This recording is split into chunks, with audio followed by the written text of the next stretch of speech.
بسم الله الرحمن الرحيم الحمد لله رب العالمين والصلاة والسلام على سيدنا محمد وعلى آله وصحبه أجمعين.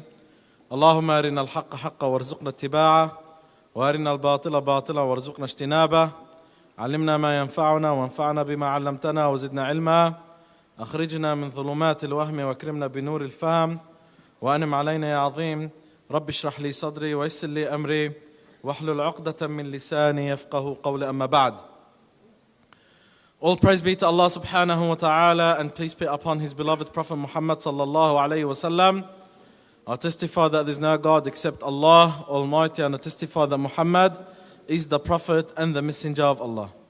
Brothers and sisters in Islam, with series number 2 in marriage in Islam, and tonight inshallah we'll continue with what we left you with last week, to end it off inshallah with the last week of this series and this lecture next Thursday inshallah. So it's a 3-week course, it's a 3-week series, and inshallah next week is the last week, and today inshallah is the second week into the marriage in Islam.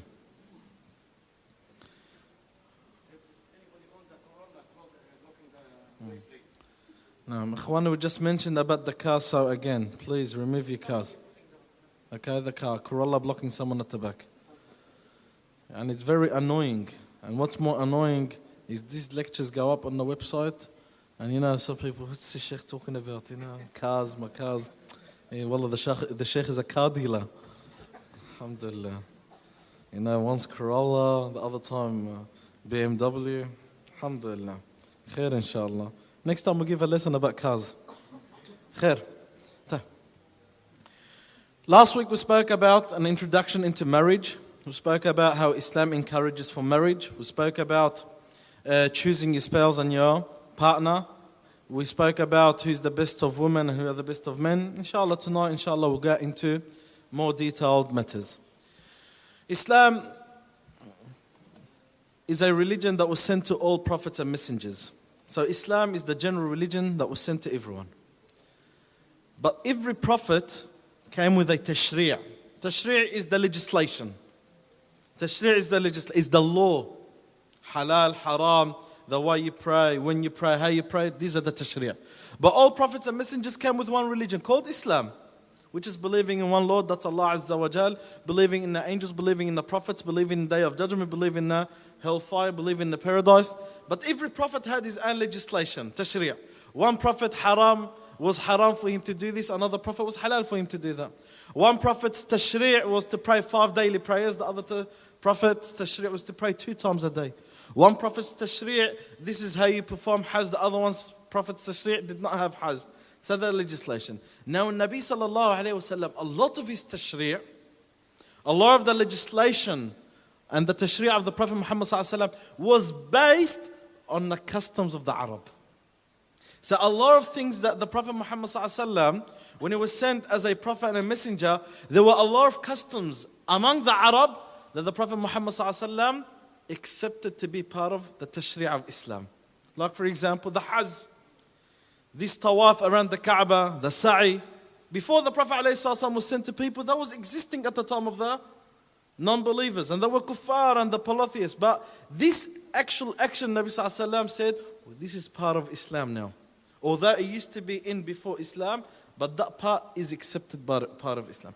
One of the things that Islam accepted, some of the customs of the Arab before the prophecy, and accepted that to be a tashri', a legislation in the sharia of the Prophet Muhammad ﷺ, is some things to do with marriage.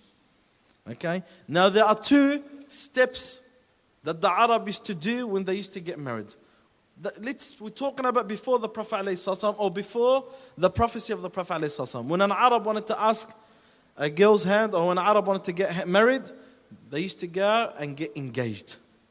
So the family of this man will go to the family of this woman, they go to their house, and then they say, we are coming on the behalf of our son, our nephew, our brother, whoever he is, we are coming to ask for your daughter's hands, or your sister's hands, or your niece's hands, whoever. And our son is this, that, and one of the famous engagements is the engagement of the Prophet ﷺ to Khadija, when Abu Talib went with the Prophet ﷺ and he gave his khutbah. His khutbah, his sermon. Say these two words. This khutbah, engagement. And this khutbah, sermon. Okay, khutbah with a kasra on nakha, it's an engagement. And khutbah with a dhamma and nakha is a sermon. So don't mix between the two. Khutbah, the Nabi sallallahu alayhi wa sallam went to perform khutbah, went to perform engagement to Khadija radiallahu ta'ala anha. And Abu Talib, his uncle, gave a khutbah on the behalf of the Prophet alayhi salatu wasalam, asking the hand of Khadija from her uncle. And then they accepted. And they also gave a dowry. And then after the khutbah was the marriage. After the engagement was the marriage. And then the marriage was in a way that two witnesses will witness the marriage, and two terms of acceptance to be exchanged between the two parties. That was all existing before the Prophet ﷺ. The Arab had that as a custom. When the Prophet ﷺ came in, he said, this custom, now it's a legislation. Why? Because it's acceptable custom in Islam, and the best way and the best manner to be accepted in Islam. Now we're talking about the Sharia now. In Islam, we have two stages for marriage. The first stage is called khitbah, engagement. The second stage called zawaj or nikah, marriage. Okay, so let's talk about the first step, which is engagement. The Prophet Muhammad sallallahu alaihi wasallam, he encouraged that before you get married to a woman and move on with her, engage her, get married, engage yourself with her, and let her engage yourself with him. What's engagement in Islam? Engagement is when you go and ask for a girl's hand. When you propose, or when you ask for a girl's hand or a female's hand. Okay, let's use a woman or female's hand. When you ask for a woman's hand, this is called engagement. So when someone is interested in a woman or a girl, they go over to her house and they ask for her hand. This is called proposing for marriage. Okay, when they respond back and they say yes, that means you are engaged to this girl now. This is called khitbah. When they respond back and they say yes, we will accept him to marry her in the future, then they became now engaged. Okay, why do I say yes? Because a lot of times people come and ask for the girl's hand, okay, and they knock on the door and ask for the girl's hand. They don't respond back. Doesn't mean because I went to that visit, I'm engaged to this girl. No, you're not engaged to her. Why? Because there's also a ruling that applies on it. And Nabi sallallahu alayhi wa sallam said, وَلَا يَخْطُبُ الْمَرْأَ عَلَى خِطْبَةِ أَخِيهِ. And Nabi sallallahu alayhi wa sallam forbade a Muslim to get engaged to a woman that's already been engaged. So when is that woman considered to be engaged? When they say yes. When they respond back saying, yes, we will accept her to marry him. So we have many times in which a lot of people go to her house. Number one goes, number two, number three. Okay? It is haram for number two to go and ask for this girl's hand when she's already said yes to number one. But if this person already visited this girl and they did not respond back to her, they are allowed, and they did not respond back to him, then she is allowed to see another person. Another person could come online. Because this a lot of times happens, according to the hadith of the Prophet ﷺ, that it is forbidden for you to engage over the engagement of your brother. So when is that considered to be an engagement? When the person asks for the girl's hand and then they respond back saying yes. But when they ask for her hand and they don't say yes, there's no engagement here. Okay, so this is a point very clear. When they say yes, there is an engagement. It is haram for anyone else to ask for this girl's hand. It is haram for anyone else to ask because this person's already, she's been booked for her. And that's the meaning of engagement. Engagement, my brothers and sisters, engagement in Islam is just a booking. That this girl, this woman, this female, she is booked for this man. That's it. It does not change anything. So it does not make what's haram halal or what's halal haram. The life of these people, they're still strangers, as they used to be before engagement, as they are after engagement. So they can't go out together, sit down together alone, speak on the phone alone. This is all haram. Okay? This is all haram. They can't mix together by themselves. And inshallah we'll speak about that. Now Nabi sallallahu alayhi wa sallam encouraged for engagement, and Nabi alayhi salatu wa salam, he mentioned that in the Sharia. And when you ask for a girl's hand, in Nabi sallallahu alayhi wa sallam, he encourages, when you ask for this girl's hand, you look at her. A man came to the Prophet Muhammad sallallahu alayhi wa sallam, his name by the name of Al-Mughira ibn Shu'bah, and said, O Messenger of Allah, I got engaged, not married, engaged to a woman. That means I asked for this girl's hand from her family or herself or whoever she is, and she accepted, she's engaged to me, or I'm engaged to her. So the Nabi sallallahu alayhi wa sallam, he said, did you look at her? He said, no, I haven't seen her yet.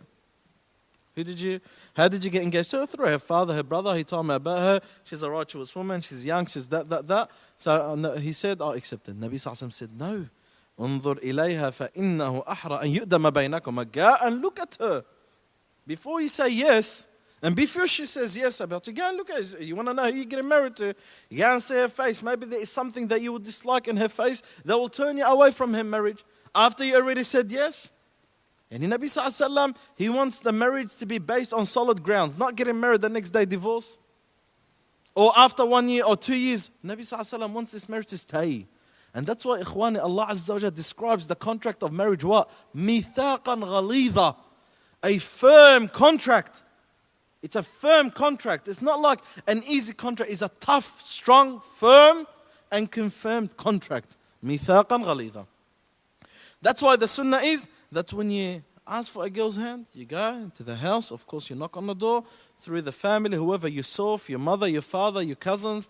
It depends on everyone's situation. If they have their parents, people prefer their parents. If they have their cousins, then they prefer the cousins. Even alone as a man, you can go and ask for a girl's hand.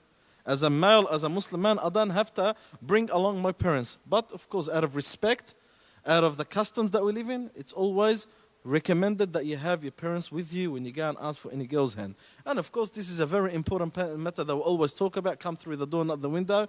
It's not like when you see a girl that you're interested in, you speak to her from outside. This is something that no one will accept for them, for the sisters, for them to accept for others. And this is a big problem that we have. People will start to know females, or females start to know males before they come to the door. And some people, a lot of brothers, or a lot of shabab might come and ask me and say, Sheikh, you know, I've known this girl and I've been speaking to her on the phone. I went out with her a few times. Or Ya akhi, did not go. I've been speaking to her on the internet. You know, I want to get to know for sake of marriage. There's nothing wrong with that. I said, no, there is something wrong with it. Would you accept that for your sister? No. Why do you accept it for other people's sisters then? And that's why when a man came to the Prophet ﷺ and told him, O Prophet of Allah, O Messenger of Allah, permit me to commit zina. So Nabi ﷺ, in his hikmah and his wisdom, he said, would you allow the action for your sister? He said no. For your mother? He said no. For your daughter? He said no. For your niece? He said no. For your daughter, for your auntie? He said no. And Nabi ﷺ went through the whole family. And then the Prophet ﷺ said, but every woman that you might see or you want to have zina with, she has a brother, she has an uncle, she has a father, she has a brother. So this man walked away from the Prophet ﷺ and said, by Allah, there was nothing more hatred in my heart than zina. He walked out hating zina. He understood, you know, the same thing that I hate people to come near my family, I shouldn't go near other people's families. Okay, you dislike it for yourself, dislike it for others. So it is haram for you to build any relation between any man or woman. If you're a woman, to build a relation with a man, or a man with a woman, to build a relation with a girl outside, her parents consent without them or without you going through the door, as we say that many times. Also, Nabi sallallahu alayhi wa sallam, when a man came to the Prophet alayhi salatu wa sallam, he said, O Messenger of Allah, I got engaged to a woman from the people of Ansar. So the Prophet sallallahu alayhi wa sallam, he said, did you look at her? He said, no. So the Prophet Muhammad sallallahu alayhi wa sallam said, go and look at her. The female of Ansar have something in their eyes. And it is something that you might dislike from them. Know her, see her, look at her. So the sunnah, when you go and ask for a girl's hand, when a man goes and asks for a girl's hand, to look at her. Okay, what is he allowed to look at? He's only allowed to look at the face, with hijab of course, and the hands up to the wrist. Nothing more than that. There are some scholars that say you could go above that. Well, it's not acceptable these days. Okay, it's not acceptable these days, especially if a woman is wearing hijab and 10 people walk in to ask for a hand, 10 people already seen her without hijab, that's not right. Okay, so the only thing you are allowed is to see from the face and to see the hand. To see the face, to see the beauty, and to see the hand, to see the color, or the hands up to the wrist, to see the color of the skin. Hair without hijab, you could send your mother, you could send your sister, look at her without hijab and then describe her to me. Okay, of course. And of course the mother and the sister, whoever, when she describes, she should be also limited in the description. Okay, she doesn't say, wallah, she's got a hair, if she shakes it, wallah, you know, diamonds fall, or ma ba'araf shu, you know, as you know, Arabs speak and make it out to be. No, there's got to be command in a modest way in the describing the females. And of course, yani the figure, this is something that you could see from outside the clothing. She is skinny, she is fat, she's tall, she's short. This is something that you can see and you are allowed to look. You are allowed to look. So this is the only time that Allah allows the male to look at the woman and the woman to look at the man, when they are getting engaged. Besides engagement, there is no looking. So people might go down shopping on the street looking, oh, I just want to get engaged to her. There's some respect, there's a modest way of dealing with matters. So it is halal for you to look at her. It's halal for her to look at you. And if during engagement, you can sit down with her one-on-one in the presence of the family. Being in the same room, you could speak to her, she could speak to you just to know her, to know you, and so forth. But to sit alone in one room, or to speak on the phone, or to go out, والله عم بتعرفوا على بعض, they're only getting to know each other. Well, there is big disasters came from this تعرف على بعض.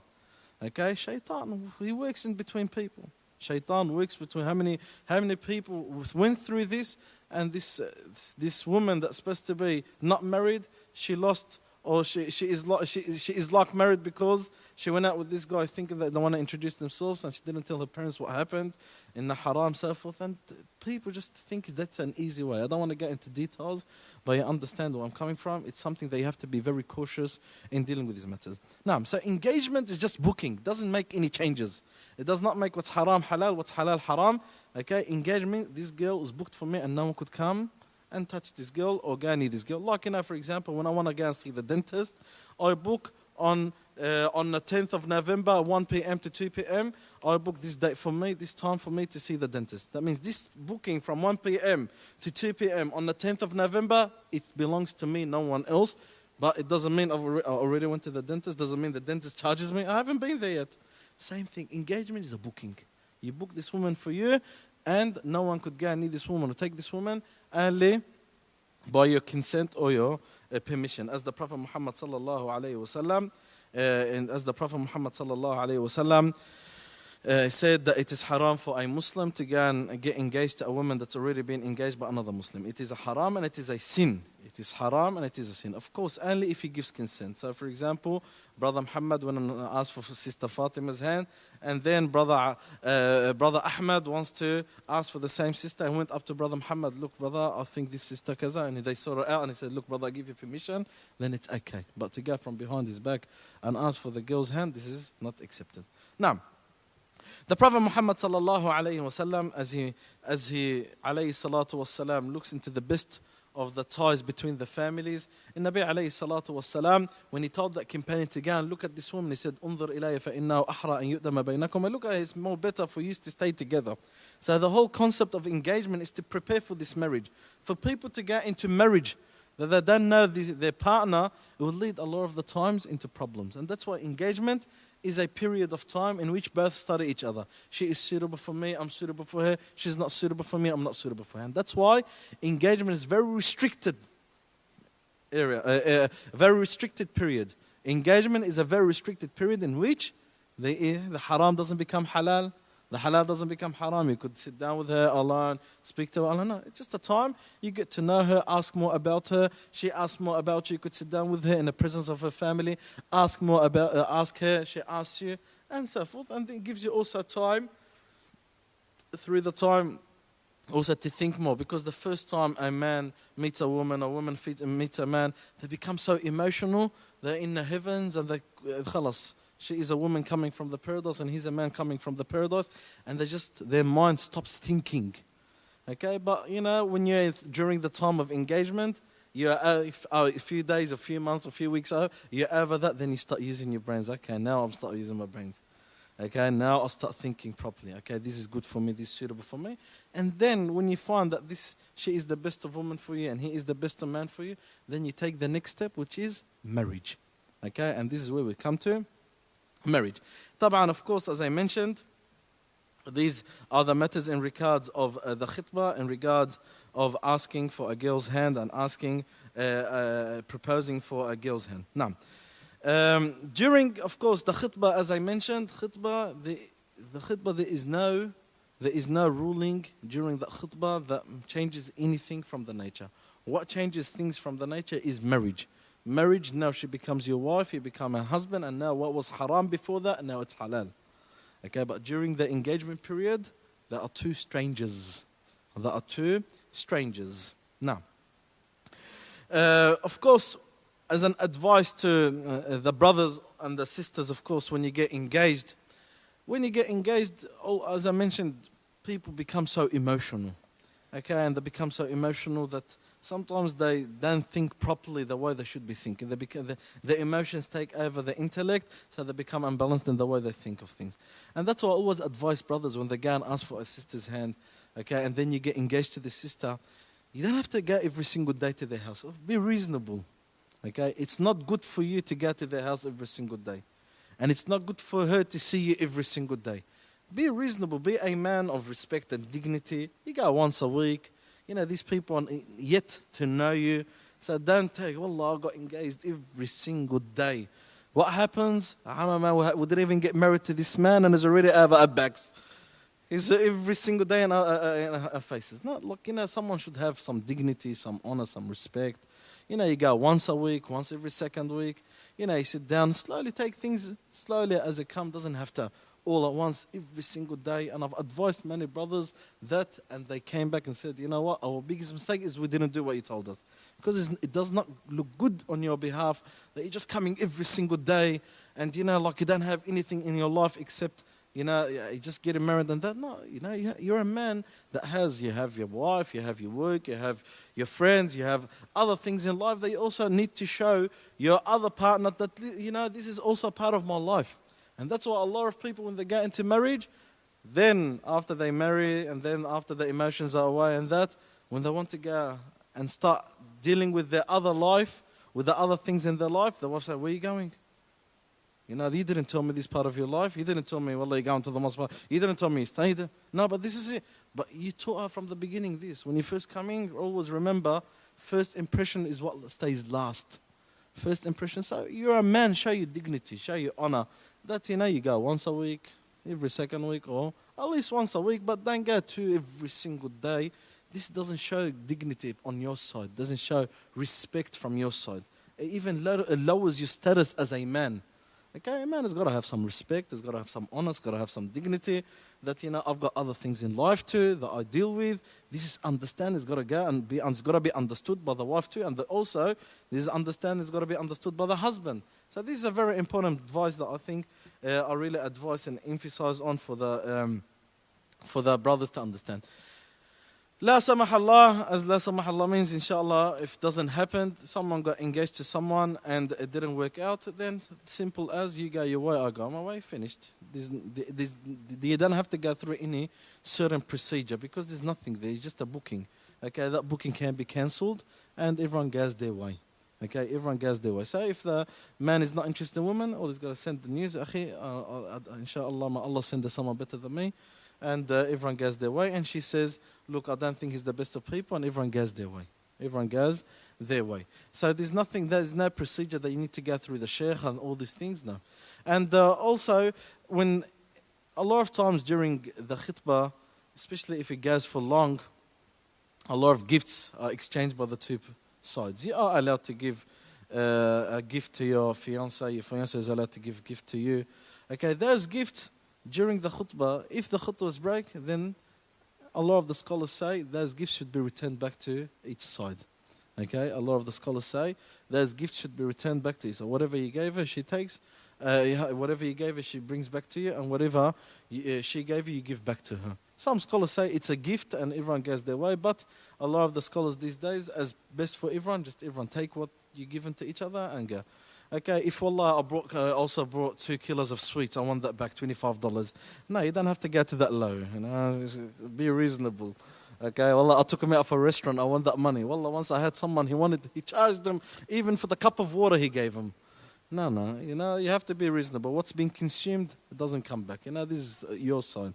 Okay, but a gift like, you know, a gold ring or a, you know, jewelry or a gift, you know, these things return back to them. Now, in Nabi sallallahu alayhi wa sallam, he said that the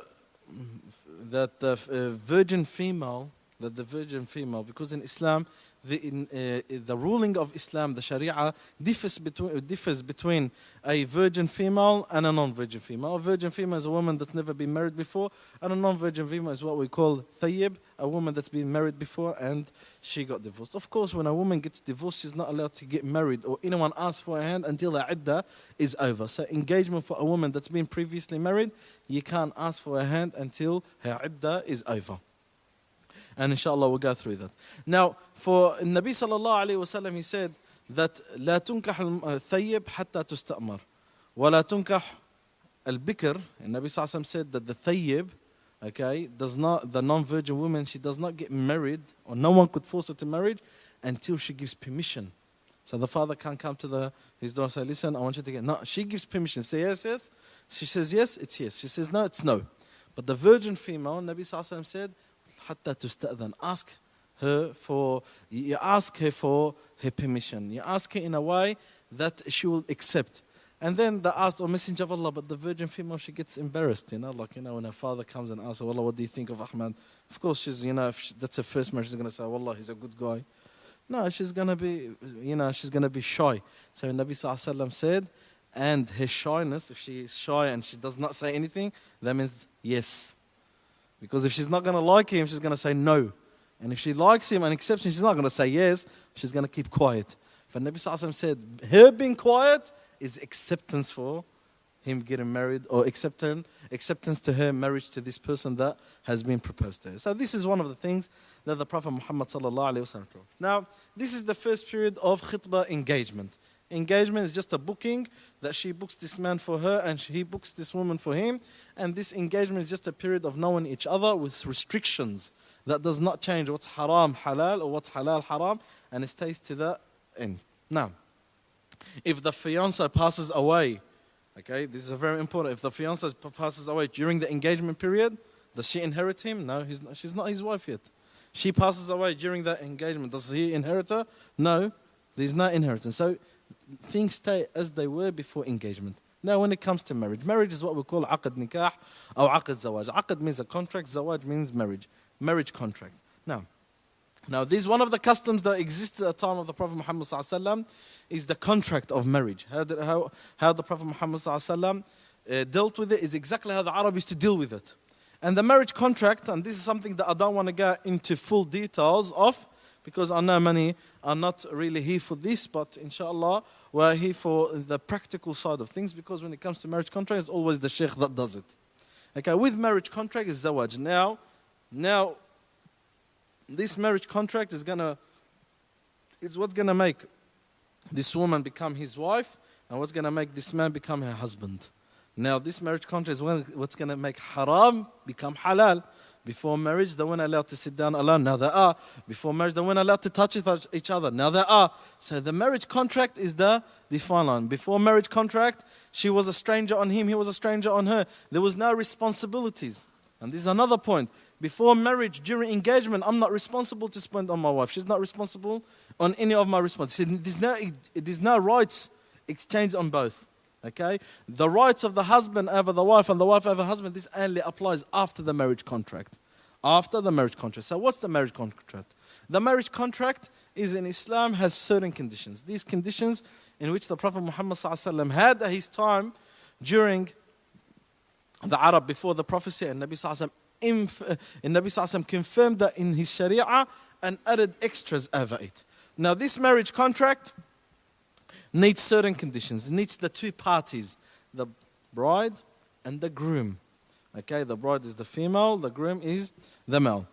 Now, the groom can represent himself, and he does not need the consent or the approval of anyone. He's responsible for himself if he's sane and mature, of course. If he's over the age of 15 and he's sane, he's responsible for himself. He doesn't have to get the approval of his parents. He doesn't have to get the consent of his parents. He doesn't have to get the approval of anyone. He is responsible for himself. Of course, I'm not saying, you could go and get married. You have a father, you go and ask him, get the acceptance and that. But as an Islamic ruling, this is what needs to be applied. Now, with the bride, with the woman, she can't represent herself in a marriage contract. She's got to have a wali. A wali is what we call proxy or guardian. This wali is usually the father if he's Muslim.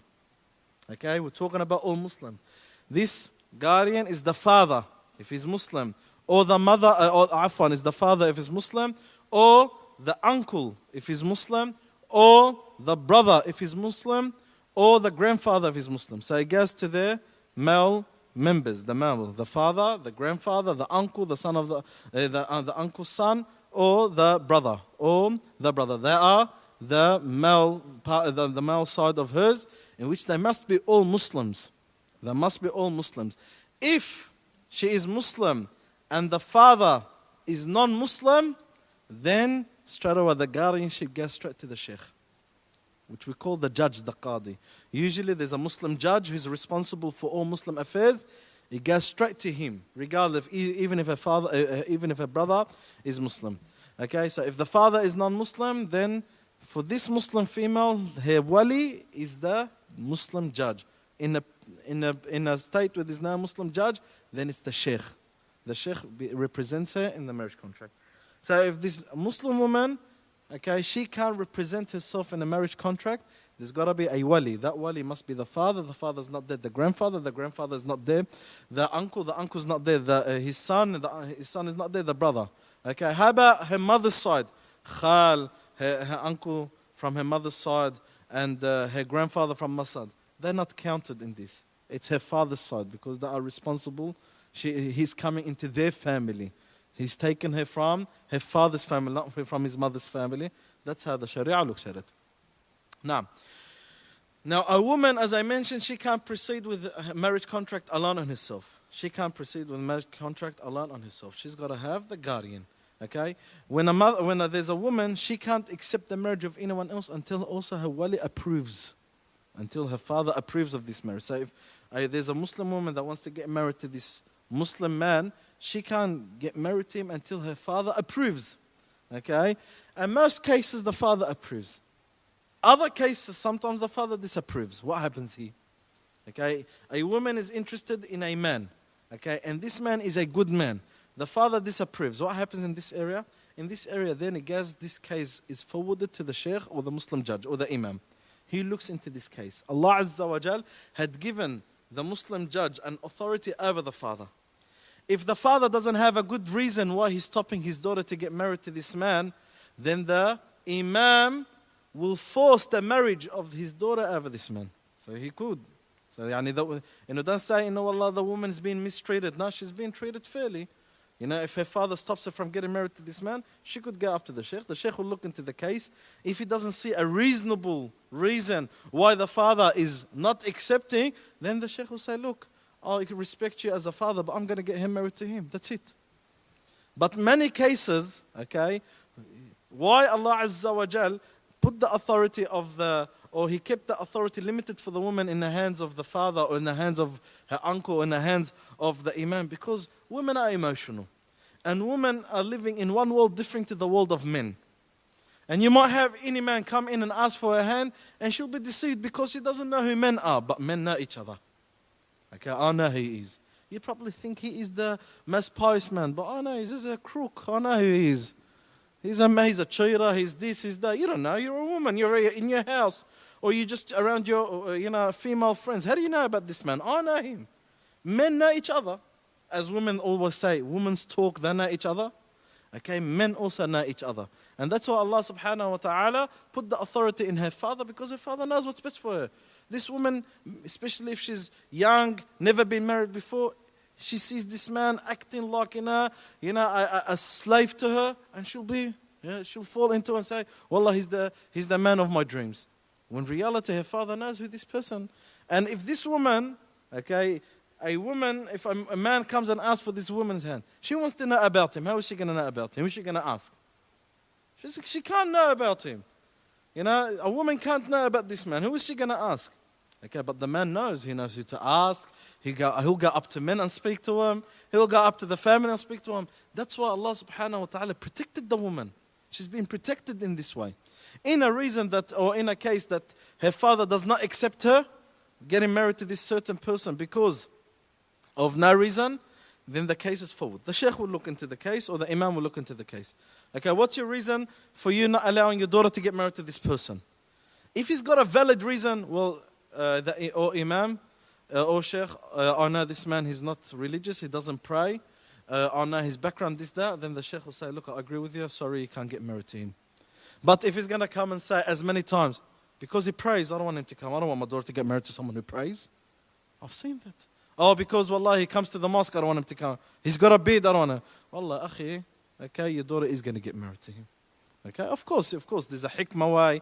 You try, as an imam, you work and try to work with the family, try and convince. But if the father has gotten a valid excuse, or he has the most stupidest excuse for not allowing his daughter to get married to this person, oh Allah, because wallah, he is from the minyan, only accept the trillion.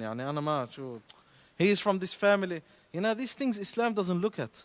And unfortunately, do have these people do, you know. Allah, he is from this country. Wallah, he's from the top of Lebanon. Ahna from the bottom. It's not going to be acceptable for us. We are the top. He's the bottom now. So he's south, we are north. You know, these things Islam doesn't accept. The only valid reasons is he's not suitable for her. He's not going to be the suitable man for her. If the father has an excuse that the imam will be convinced by, then he'll say, okay, I agree with it. But if he's got a stupid excuse about religion, about him praying, about him, wallahi, about his career, these things that don't make sense, then the imam will force the marriage of this woman over this man. So this is what we call, this is what Islam or the Sharia teaches us to be. Now, as I mentioned, for the bride, there's got to be the proxy or the wali who represents her. Of course, the one with authority is the father. Father's not there, the grandfather. Grandfather's not there, the uncle. The uncle's not there, his son. His son is not her brother or one of those two. Okay, he's the one with authority, and he's the one that says, I accept her marriage. Now, if I am the father, it doesn't mean I have to proceed with the actual marriage contract. I have the rights also to nominate someone else. Okay, I'm the father, okay, I'll get my brother. Okay, you go ahead. And that's why you might have a woman who her father is alive and he's in Lebanon, for example. He doesn't have to be in Australia to proceed with the marriage contract. He could say, listen, I agree, my daughter getting married to this person, and I give the authority to her brother to do so. Or I give authority to this person who doesn't even relate to him. Or I give the authority. So the father is the one with authority, and he could pass on the authority to whoever he thinks is suitable and convenient. Now, as I mentioned, also the groom, he represents himself. Also, he could also pass on the authority. Like, I'm getting married, and I'm the one that's going to proceed with the marriage contract. I could say to my brother, look, you could do it on my behalf. Or I could go up to the sheikh and tell him you could do it on my behalf. Or I could go up to my father and tell him you do it on my behalf. A lot of the people here, a lot of the Arab have this custom that they put their father, the husband or the groom tells his father, oh, you do it on my behalf. It happens, there's nothing wrong with it. As long as you accept, okay? Oh, you know what? We've done it before, okay? We have this person, a woman in Lebanon, and the husband is in America, and both nominated two people here in Australia to do the marriage contract. They can. There's nothing wrong with it. They can nominate people to do the marriage contract. So nomination can, having someone on their behalf, it does not matter. Now, once you have the groom, once you have the bride and a representative of hers, okay, then you need to have two male Muslim, just sane, mature witnesses. Okay? So you need two witnesses. Those two witnesses, they must be males. You can't get just females. It's got to be minimum two male witnesses. Okay? Why isn't it females? Because females it's not suitable for a female to be around this environment. It's an environment of men. The sheikh is there. There's another man. He's another man. He's the groom. And you want two women to come in front. It's not nice. Okay? That's not the environment of women. Women usually are not around these environments. And for you to force a woman out of her nature to be in an environment she does not fit in, she does not like, come on, this is a burden on them. So this is an environment of men. This is an environment of men. That's why there's got to be two male Muslim witnesses. So it can't be non-Muslim witnesses. There have to be two male Muslim witnesses, and they have to be mature and sane, and they have to be just. At least people with respect. Don't get some drug dealer and tell him come and witness, or someone wallah he does haram and commits a haram, come and witness. Have someone at least get the blessings of the gathering. Get the blessings of the gathering. How about if there's a non-Muslim who wants to witness? Of course, you have to minimum have two male Muslim witnesses. If there is another non-Muslim who wants to be there, ahlan wa sahlan, be there, as long as the two are there. Okay, it doesn't matter, as long as the two are there. Now, once you have this, then there's got to be terms to be exchanged by the two parties. by the party of the groom and the party of the bride. They exchange the terms of acceptance. They exchange saying, the party of the groom, on the party of the bride will say, we will, on the behalf of Fulana, we marry off to Fulan, according to the sunnah of the Prophet Muhammad sallallahu alaihi wasallam. And the party of the groom will say, we will accept the marriage of Fulana to Fulan, according to the sunnah of the Prophet Muhammad sallallahu alaihi wasallam. Okay? And the last thing that's got to be there is the dowry. The dowry is the mahr. The mahr is the gift that's been given from the groom to the bride, from the man to the woman, for her accepting his marriage.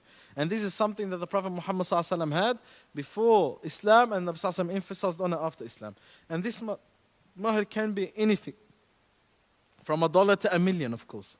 But of course, the lesser the mahr is, the more blessings there is. And even it gives dignity to the woman. It's not, wallahi, these days some people take it, the more mahr my daughter is, the more valuable she is. Wallahi, your daughter is not more valuable than the daughter of the Prophet Muhammad sallallahu alaihi wasallam, Fatima, when she got married on iron ring to Ali ibn Abi Talib. So it's then be persuaded, wallahi, the more mahr she is, the more expensive our daughters are. Sure, is a product you buy and sell? It's not a product that you buy and sell. You know, the value of your daughter is the value of her iman and taqwa, not wallahi the value of how much her husband's going to pay mahr to her.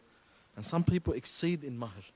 You know, and some people compete. You've got these families just competing, you know how our neighbor, she married off her daughter with $50,000, we're going to marry off her daughter $60,000, so we're better. You're not any better. Fatima, the daughter of the Prophet ﷺ, she got married on an iron ring to Ali ibn Abi Talib. Iron ring, not even silver or gold, iron ring that you probably, you heard that people throw it on the street. He probably bought it for 50 cents. And he married Fatima, the best of women, as the Prophet Muhammad ﷺ said. You know, four women had been completed, and one of them is Fatima. So it's not the value. And the lesser the mahr is, the more barakah. But there's got to be some mahr. There's got to be some mahr that's got to be mentioned. And this mahr is a gift that's been given from the man to the woman as a gift for her accepting his marriage. And this mahr could be anything valuable. Whether dollars, money, holiday, furniture, car, house, whatever it is, anything valuable. It starts from $1 to 1,000. Now, originally at the time of the Prophet ﷺ, and all the way just to the last century, the mahr used to be one lump sum given from the man to the woman as a gift to her. Okay, this is a gift. Okay, it's something that he owes her. When they write mahr, okay, $10,000, this money is owed by him to her. She could say, listen, I want it now. And she's got the right to say, listen, if you're not going to give me my mahr, I'm not going to move in with you. And she's got the right to say, listen, you could give it to me later, I'll give you 1 year to pay it.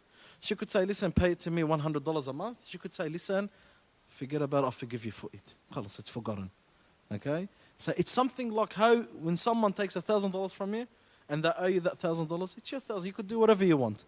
You could say, I want it now, I want it later, I want it 50 cents a day, I want it $100 a month. Or you could say, listen, I'll forgive you, girl. But once you forgive, you don't come back after you have a fight with him, I want my mahr. Okay? You don't come back, I want my mahr, give me my mahr. Didn't you forgive me the other day? Nah, I've changed my mind. It's my mahr. I've heard it many times. You know, once you forgive, that's it. You forgive, it's gone forever. Once you forgive, it's gone forever. That's it. You forgave him, he's not responsible for this mahr. Now, as I mentioned before, it used to be one lump sum, one mahr to be given. Now they've divided it. The scholars, when they start to see there's too much divorce, people get married, and then they, a lot of men get married, deceive this woman, have their pleasure, and then they divorce them. So the scholars put an extra thing, mitakhir. Mitakhir is another mahr, another payout, another payment that if you divorce this woman, you must pay her that. And that's why you have a lot of times $20,000 up front, $20,000 in arrears. That $20,000, it's hers. That $20,000 in arrears, if you divorce her, you have to pay her that. Okay, which the scholars had agreed on that one. Why? Because to stop anyone from thinking, I'll get married to her and then I'll throw her. No, it doesn't work that. You want to get rid of her, you have to compensate her. So before you get into this marriage, you have to be very serious about it. Okay, before you get into this marriage, you have to be very serious about it. Isn't the mitakhir a condition? No, it's not a condition. Well, at the time of the Prophet ﷺ used to be just one upfront lump sum that was given.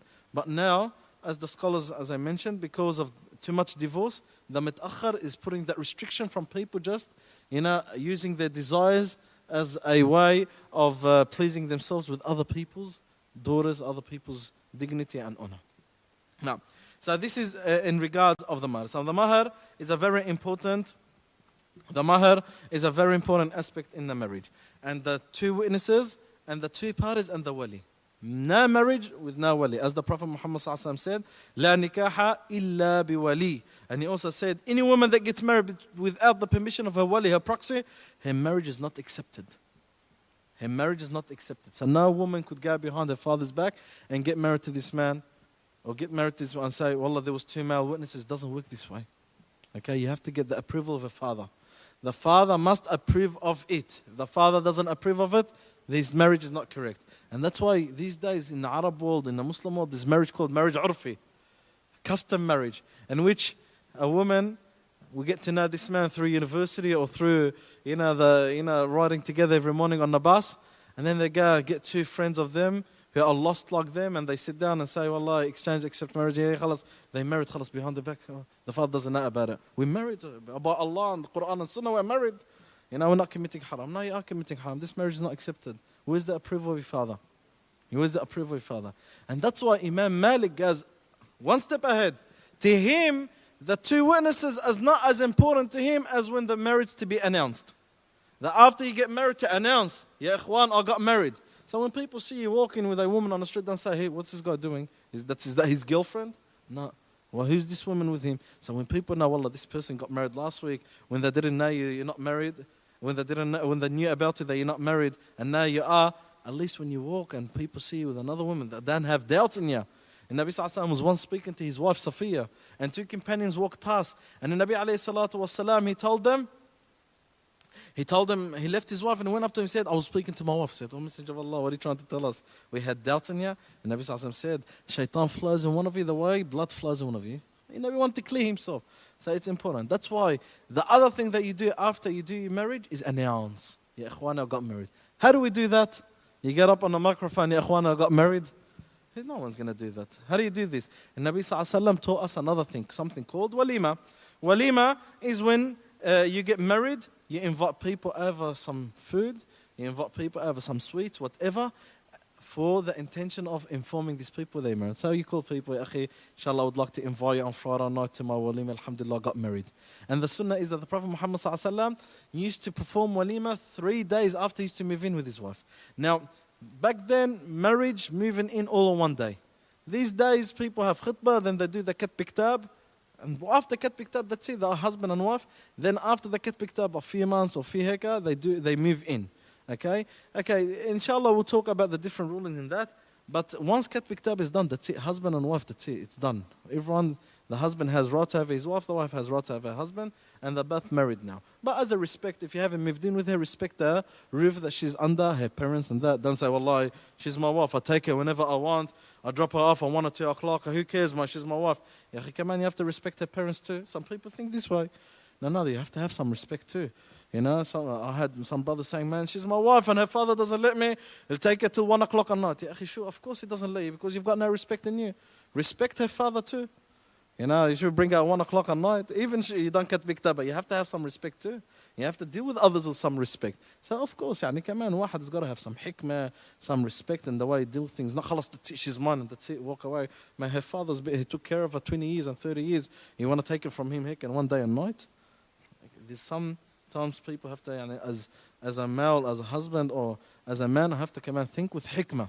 I have to think with wisdom in the way I deal with things. In the way I have to deal with wisdom in the way I deal with things. Now, and this walima, ikhwani, the Prophet Muhammad Sallallahu Alaihi Wasallam used to do that 3 days after he used to move in with his wife. It could be anything, any food. The Nabi Sallallahu Alaihi Wasallam done it once, have a sawiq, which is bread with some soup that they used to come and eat. You could do it with food, you could do it, invite people at a restaurant, whatever it is, even it's ever sweets. Invite people over. And this walima is sunnah, of course. It's not fard, it's sunnah. 3 days after you move in with your wife, you invite people over to inform them, I'm inviting you because I got married. This is a good announcement for people to know that you got married. Then you invite them over anything. Can I do it 1 week after? Yes, you can. Can I do it 1 month after? Yes, you can. Can I do it 2 months after? Yes, you can. Doesn't have to be 3 days after. It could be done anytime. Could be done anytime. So this is not about the certain days, the sunnah 3 days, but it could be done anytime after that. It could be done. Can I do it before? If you done, you could pick tab, yes. If it's all about the cat pick tab, yes, it can be done. So this is the walima that the Prophet Muhammad sallallahu alaihi wasallam had taught us. Now you are married, You've done the walima. Okay, now they are right. Sure, khalas, you take someone, that's it. No, there's rights. She has rights over you. You have rights over her. So you could live both of you in a happy married life, continuing your life. And there are restrictions. How about if you don't get along? What do we do? Inshallah, we'll leave that till next week. We'll leave that till next week. Before we finish, inshallah, if any of the brothers would like to ask a question, please ask. No. Oh, no, I'll just look at you straight away. No. No.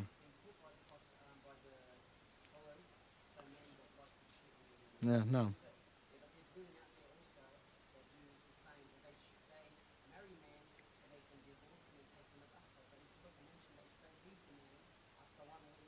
Yeah.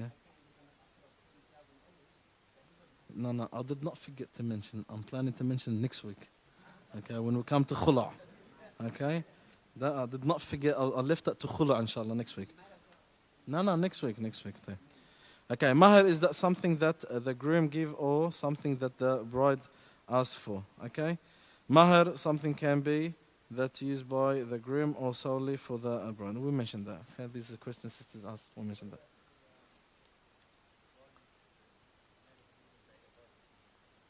What do you mean? That's not marriage then. It's not. If a woman gets married to this man without her father's approval, that's not marriage. It doesn't exist. They are living in the haram. They're in zina and everything. There is no difference between them. It's zina. It's considered to be zina. And the children that come, they come as zina. No. So the marriage, there's got to be one. Wali. Naam. Any other question? Naam. تفضل أخي.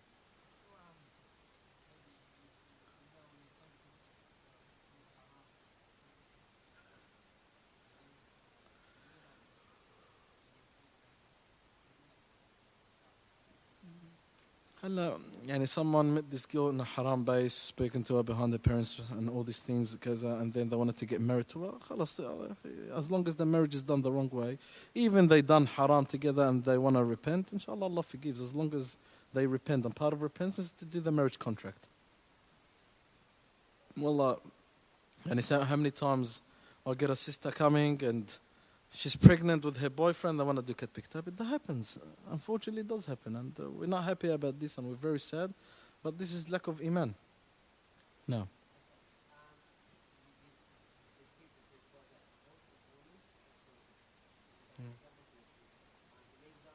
Get to the question. Yes.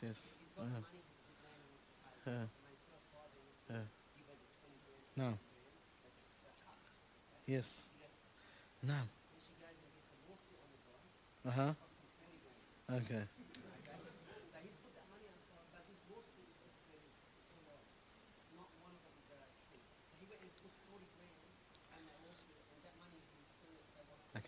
When it happens, come and speak to me, I'll tell you. Okay. When it happens, when it happens, I can't give you. See, this is something matters like this. No sheikh can give you an answer until it really happens. And then you look at the situation, and then you study the situation, then you say, okay, this is rolling. But something that, thinking, because I can't give you an answer. Imam Malik, whenever someone used to come and ask him a question, like these questions, if you are at the time, he'll probably kick you out. Anyway, if Imam Malik, when someone used to come and ask questions, he used to tell him, did it happen? He used to say, no. He said, when it happens, come back to me. And in these matters, he can't. See, that's why when it comes to mu'amalat, the chapter of mu'amalat, transaction, dealing with others, husband and wife, marriage, it's a very vast chapter. That's why a lot of things are left according to the matter and left to the judge. He's going to make, because there's a lot of things that happen. Wallahi, funny stories. And in Nabi Sallallahu Alaihi Wasallam, he's not going to say, okay, if this story happens and if that happens and this happens and that happens and this happens and that happens. There's a lot of things that happen.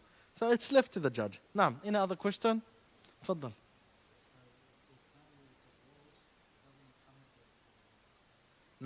Okay, talking about the mut'akhir applies, okay, when there's divorce. Now, sometimes, depends what's the contract about. Sometimes other people will tell you, listen, we want $20,000 now and $20,000 anytime, without divorce. The whole mahar is 40, 20 now and 20 anytime. So it depends on the agreement. Now, the neutral agreement, the custom that people have, $20,000 now, for example, and $20,000 if she gets divorced. All right? Now, any other question? تفضل.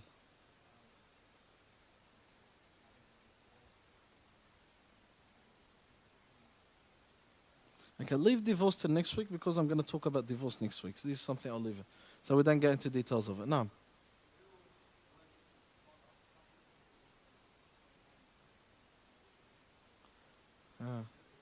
Okay, this is the Sheikh's judgment. Allah, if this, okay, the wali of this girl, is he Muslim, is not Muslim? This is the Sheikh's judgment. He'll ask him, he'll investigate, and he'll make the decision. So it's the Sheikh that will make the judgment on that one. Now, any other question? Tafadhal.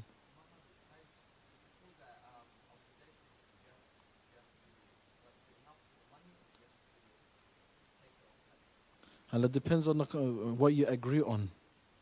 Okay, if the mahar is Hajj, it depends on what you agree on. So if it's agreeing, they agree, listen, I'll pay for your Hajj ticket, but you get your mahram, or I'll pay for your Hajj ticket and come with you. This depends on the agreement.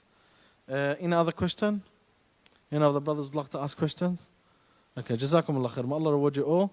Just before we finish, next weekend, not this weekend, next weekend there's a camp. So those brothers who are interested, his brother Ali selling the tickets, 2 days camp at Kiyala Beach, $100, and inshallah you all enjoy it. Subhanakallah bihamdik nashhadu an la ilaha illa anta. To listen to or download more Islamic lectures, please visit www.islamicmedia.com.au.